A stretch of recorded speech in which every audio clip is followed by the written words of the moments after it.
تیتوس کو بتاتا ہے ارطغرل اپنے ساتھیوں کے ساتھ سفر پر نکلا ہے، اس سے اچھا موقع نہیں ملے گا، حلب جانے کا ارادہ ہے۔ تب تیتوس کہتا ہے میں اسے زندہ گرفتار کروں گا اور اسے اتنی اذیتیں دوں گا کہ وہ مجھ سے موت کی بھیک مانگے گا۔ کردوگلو واپس جا کر سلیمان شاہ کو تسلی دیتا ہے کہ کاراتوگر نے مان لیا ہے۔ اس نے کہا کہ ہم ان قیدیوں کو مہمان بنا کر رکھیں اور ان کی مہمان نوازی کریں، وہ جلد صحت یاب ہو جائیں تو میں لے جاؤں گا۔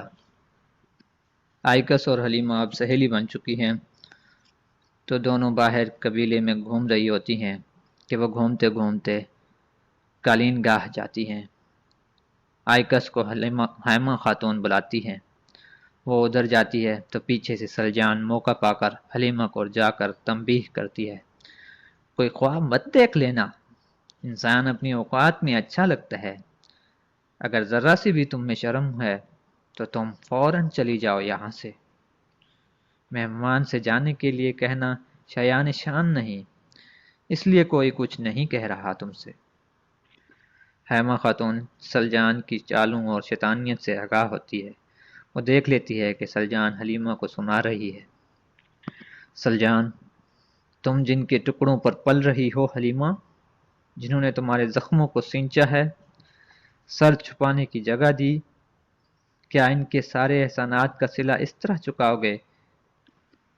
تم جب تک یہاں موجود رہو گی تمہاری وجہ سے قبیلہ والوں کے سر پر خطرہ منڈلاتا رہے گا، چلی جاؤ یہاں سے۔ اور حلیمہ وہاں سے چل دیتی ہے۔ حائمہ خاتون چونکہ یہ سب دیکھ رہی ہوتی ہے تو سلجان کو اپنے پاس بلاتی ہے، تم نے اسے کیا کہا سلجان؟ سلجان، جو اس کے لیے ضروری تھا۔ حائمہ خاتون، جو اس کے لیے ضروری ہے وہ تم بتاؤ گی اسے۔ سلجان کہتی ہے کہ میں قبیلہ کی بہتری کے لیے سوچ رہی ہوں، ان کا یہاں رہنا ہمارے لیے خطرے سے خالی نہیں۔ تب حائمہ خاتون اسے تنقید کرتے ہوئے سمجھاتی ہیں، کچھ روایات کا پاس کرو، عقل استعمال کرو، اور سردار کی بیٹی ہو اور اپنی روایات کا پاس بالکل نہیں ہے تمہیں۔ حلب کا سفر چونکہ کافی لمبا ہے اور ایک دریا بھی عبور کرنا ہوتا ہے، ارطغرل اور اس کے ساتھی تھک کر ایک جگہ رات گزارنے کا سوچتے ہیں اور صبح ہونے سے پہلے نکلنے کا ارادہ رکھتے ہیں۔ سبھی گھوڑے کھول دیتے ہیں اور خیمہ لگانے کی تیاری میں ہیں۔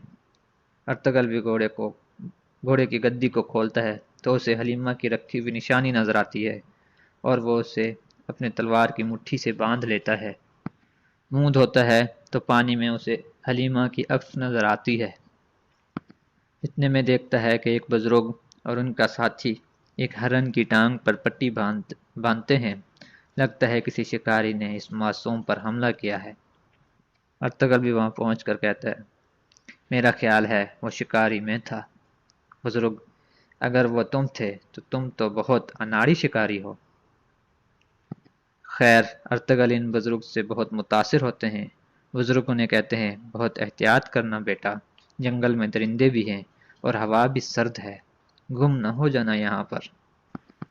وہ جانے لگتے ہیں تو ارطغرل کے پوچھنے پر وہ اپنا نام العربی بتاتے ہیں اور اپنا سامان اور گٹھڑی اٹھا کر چل دیتے ہیں۔